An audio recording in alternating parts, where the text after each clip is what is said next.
Hello friends welcome back. Friends मैं बालाजी मुद्रा आप सभी का स्वागत करता हूं। चलो फ्रेंड्स, आज हम फोटोसिंथेसिस इन हायर प्लांट्स इस टॉपिक के बारे में डिस्कस करेंगे। फोटोसिंथेसिस इन हायर प्लांट्स इस टॉपिक को हम प्लांट फिजियोलॉजी से रिलेट करते हैं और इसी टॉपिक के अंदर स्टूडेंट हमें फोटोसिंथेसिस प्रोसेस क्या होती है, उसके बाद फोटोसिंथेसिस रिएक्शंस क्या होते हैं, इसी के बारे में डिस्कस करना है। Student, photosynthesis in higher plants जब हम कंप्लीट करते हैं तो हमें पता चलता है इसी टॉपिक के अंदर प्लांट जो फूड मटेरियल सिंथेसाइज कर रहे हैं उसी फूड मटेरियल को हम ग्लूकोज कहते हैं। इसी ग्लूकोज का यूटिलाइजेशन भी हमें देखना है। प्लांट्स के अंदर जो ग्लूकोज का यूटिलाइजेशन हो रहा है स्टूडेंट, उसी के फॉर्म से एनर्जी किस तरह से फॉर्म होती है, इसी के बारे में हम डिस्कस करेंगे। और फोटोसिंथेसिस प्रोसेस को हेल्प करने वाले जो सेल ऑर्गेनल है उसी को भी हमें यहाँ पर डिटेल में देखना है। उसके बाद स्टूडेंट हम कुछ पिगमेंट्स के बारे में डिस्कस करेंगे, जो पिगमेंट्स रिस्पॉन्सिबल है लाइट एनर्जी को कन्वर्ट करने के लिए, और लाइट एनर्जी का कन्वर्जन होता है केमिकल एनर्जी के अंदर। इसी लाइट एनर्जी को केमिकल एनर्जी के अंदर जब कन्वर्ट किया जाता है तो उसी टाइम फूड मटेरियल सिंथेसाइज भी किया जाता है। जो फूड मटेरियल सिंथेसाइज हो रहा है उसी फूड मटेरियल को हम फोटोसिंथेसिस प्रोसेस के अंदर ग्लूकोज कहते हैं। तो चलो इन सभी डिफरेंट क्वेश्चंस और डिफरेंट इन्फॉर्मेशन के साथ हम आगे बढ़ते हैं। आज का जो टॉपिक हम देख रहे हैं स्टूडेंट, तो उसी के अंदर हम कुछ कंटेंट्स देखते हैं और कंटेंट के साथ हम आगे बढ़ते हैं। जो कंटेंट हम देखने जा रहे हैं उसी के अंदर हम फर्स्ट एक्सप्लेन करने जाएंगे स्टूडेंट, और जो फर्स्ट एक्सप्लेन करेंगे जिसी को हम कहेंगे site of photosynthesis. Site of photosynthesis, ठीक है।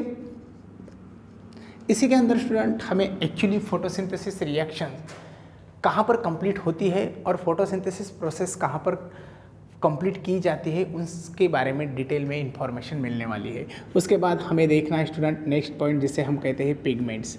इसी के अंदर हम डिफरेंट टाइप के पिगमेंट्स को एक्सप्लेन करेंगे। जो पिगमेंट क्लोरोफिलस पिगमेंट है उसी की हेल्प से फोटोसिंथेसिस प्रोसेस परफॉर्म होती है।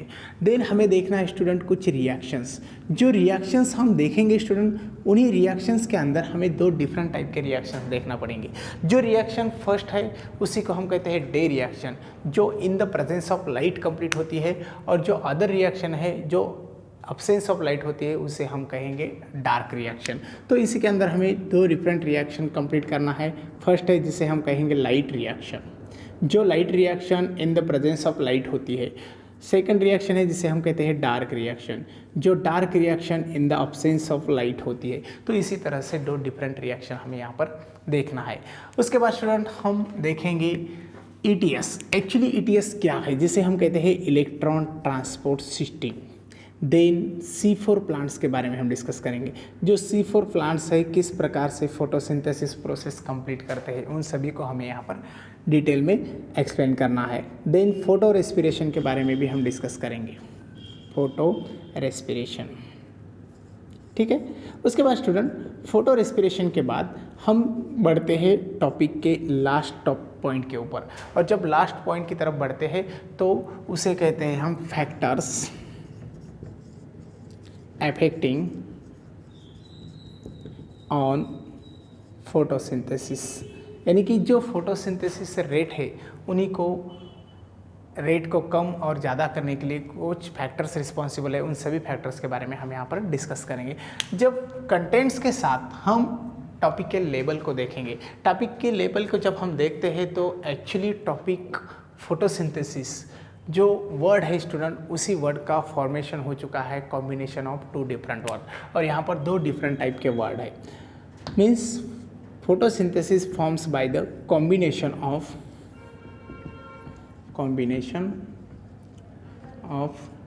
Two words.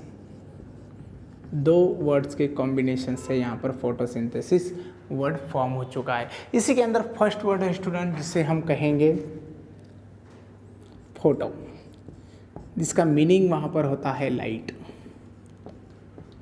और अनदर वर्ड है स्टूडेंट जिसे हम कहते हैं सिंथेसिस। सिंथेसिस का मीनिंग होता है टुगेदर। क्या होता है? टुगेदर, यानी कि putting together. Another that is the synthesis. और सिंथेसिस का मीनिंग होता है student putting together, putting together, ठीक है। इसी तरह से हम फोटोसिंथेसिस वर्ड का मीनिंग समझते हैं, और इन दोनों वर्ड के कॉम्बिनेशन से फोटोसिंथेसिस वर्ड कंप्लीट हुआ है, और इसी का रिजल्ट है student synthesis of food material. और जो फूड मटेरियल सिंथेसिस हो रहा है उसे हम कहते हैं ग्लूकोज। प्लांट के अंदर जो फूड मटेरियल सिंथेसिस हो रहा है उसी को ग्लूकोज कहा जाता है। स्टूडेंट एक्चुअली इस टॉपिक के अंदर हमें एक इम्पॉर्टेंट सेंटेंस देखना है और जो इम्पॉर्टेंट सेंटेंस पूरे टॉपिक को कवर करता है तो वो सेंटेंस क्या है। देखो स्टूडेंट, यहाँ पर हम लिखते हैं means formation of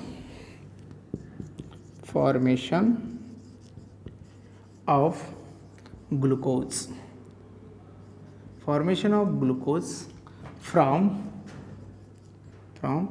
simple substances. Formation of glucose from simple substances with the help of sunlight and chlorophyll pigments. Sunlight and chlorophylls. ठीक है स्टूडेंट, तो इसी सेंटेंस के साथ हम पूरे टॉपिक को कवर कर सकते हैं। अभी यहाँ पर देखो, formation of glucose from simple substances with the help of sunlight and chlorophylls. हमारे लिए इम्पोर्टेंट क्या है स्टूडेंट? हमारे लिए इम्पोर्टेंट है सिंपल सब्सटेंसेस, उसके बाद इम्पोर्टेंट है सनलाइट एंड क्लोरोफिल। इन्हीं तीनों वर्ड के साथ हमें आगे बढ़ना है। अभी यहाँ पर सिंपल सब्सटेंसेस कौन से है? सिंपल सब्सटेंसेस जो है स्टूडेंट, उसी के अंदर carbon dioxide, then water molecule, और उसके बाद जो प्रोडक्ट है वो तो है ग्लूकोज। और जो ग्लूकोज फॉर्म हो चुका है उसी ग्लूकोज को फॉर्म करने के लिए एनर्जी है सनलाइट की, और इसी सनलाइट को कन्वर्ट किया है केमिकल एनर्जी के अंदर क्लोरोफिल पिगमेंट्स ने। तो इसी तरह से हम टॉपिक को कंटिन्यू करते हैं। अभी इतना सब कुछ होने के बाद हम इक्वेशन की तरफ बढ़ते हैं स्टूडेंट। इक्वेशन के अंदर हम क्या लिख सकते हैं? इक्वेशन जो है फोटोसिंथेसिस का, वो देखो 6 carbon dioxide plus 6 water molecule, it gives glucose C6H12O6। By product जो है वो है रेस्पिरेटरी गैस, जिसे कहा जाता है ऑक्सीजन। ठीक है, उसके बाद स्टूडेंट यही रिएक्शन कंप्लीट करने के लिए सनलाइट का इम्पोर्टेंट बहुत ज़्यादा है, जो एनर्जी की दौर पर प्रेजेंट है सनलाइट, और इसी सनलाइट को केमिकल फॉर्म में कन्वर्ट करने के लिए प्रेजेंट है क्लोरोफिल। ठीक है स्टूडेंट, तो इसी तरह से ये इक्वेशन हो चुका है फोटोसिंथेसिस का। और इसी इक्वेशन के बाद हम सीधा तर चलते हैं हमारे फोटोसिंथेसिस प्रोसेस की तरफ। फोटोसिंथेसिस प्रोसेस जब हम देखते हैं स्टूडेंट, तो फोटोसिंथेसिस प्रोसेस जो है वो फूड सिंथेसिंग प्रोसेस है, और यही फूड सिंथेसिस प्रोसेस कंप्लीट होती है 2 डिफरेंट फॉर्म्स में, 2 डिफरेंट फॉर्म्स, जिसे हम कहते हैं 2 डिफरेंट रिएक्शंस। ठीक है, उसी के अंदर फर्स्ट है जिसे हम कहेंगे लाइट डिपेंडेंट रिएक्शन, लाइट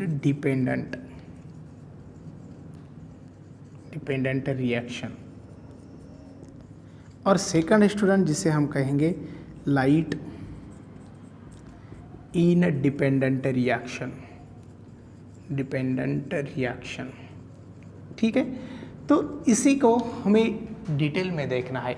एक कुछ हो गया टॉपिक का इंट्रोडक्शन स्टूडेंट। टॉपिक के अंदर हम इतना सब कुछ देखने वाले, और हमें और एक इम्पॉर्टेंट बात के बारे में डिस्कस करना है जिसे हम कहते हैं क्लोरोप्लास्ट। एक्चुअली क्लोरोप्लास्ट जो है वो बहुत इंपॉर्टेंट सेल ऑर्गेनल है, जो सेल ऑर्गेनल हेल्प करता है फोटोसिंथेसिस प्रोसेस को। फोटोसिंथेसिस प्रोसेस क्लोरोप्लास्ट के अंदर ही क्यों होता है? क्योंकि स्टूडेंट वहाँ पर क्लोरोफिलस पिगमेंट है, और उसी के अंदर क्लोरोफिलस पिगमेंट प्रेजेंट रहने के साथ फोटोसिंथेसिस को प्रोसेस को कंप्लीट करने की कैपेसिटी थाइलाकॉइड की हेल्प से आती है, जहां पर प्रोटोनेशन बहुत ज़्यादा हो सकता है। तो चलो इसी टॉपिक को हम डिटेल में कंटिन्यू करते हैं।